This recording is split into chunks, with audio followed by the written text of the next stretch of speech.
지난달 말 서울 송파구 일대에서 전자발찌를 끊고 여성 2명을 살해한 강윤성에 대해서 검찰 심리 분석 결과 사이코패스로 판단됐습니다. 검찰은 강윤성을 강도살인과 전자발찌 절단 등의 혐의를 적용해서 오늘 재판에 넘겼는데요. 취재기자 연결해 보겠습니다. 박기환 기자. 네, 사회부입니다. 네, 먼저 강윤성에 대한 심리 분석 결과부터 전해주시죠. 네, 서울 동부지방검찰청은 오늘 강윤성을 강도살인 등 혐의로 재판에 넘기면서 대검찰청의 심리 분석 결과도 함께 발표했습니다. 먼저 강윤성은 법과 사회 제도에 대한 만연한 피해의식과 분노를 갖고 있다며 피해자들을 성적, 경제적인 이용수단으로 여기려는 조종 욕구가 강하다고 말했습니다.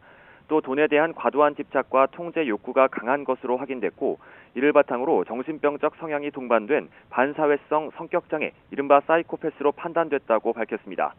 실제 강윤성 본인도 정신질환을 호소하며 여러 차례 검찰에 소환 통보에도 불응했다고 언급하기도 했습니다. 다만 이는 불편한 상황을 피하려는 행동일 뿐이고 정신 증상의 발현 가능성은 낮다면서 심신장애는 없다고 결론 내렸습니다. 네, 이런 가운데 강윤성의 범행 사실에 대한 구체적인 판단도 나왔다고요? 네, 그렇습니다. 검찰은 먼저 범행 전 흉기 등을 준비한 첫 번째 범행은 계획적 살인이라고 판단했습니다. 두 번째 범행에 대해선 피해자가 강윤성에게 빌린 돈을 갚지 않으면 경찰에 신고하겠다고 말하자 강윤성이 홧김에 살해한 것으로 조사됐다고 밝혔습니다.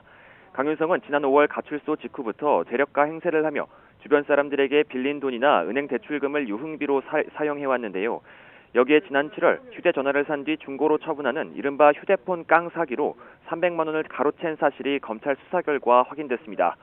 검찰은 강윤성이 지난 5일 경찰서 유치장에서 난동을 부린 혐의도 적용했는데요. 강윤성은 유치장 문이 열리자 경찰관의 얼굴을 주먹으로 때린 뒤 넘어뜨려 목을 졸랐고, 이를 제지하려던 또 다른 경찰관도 폭행한 것으로 파악됐습니다. 다만 세 번째 범행을 저지르려고 했다는 혐의에 대해선 증거 불충분으로 혐의 없음 처분됐습니다. 지금까지 사회부에서 전해드렸습니다.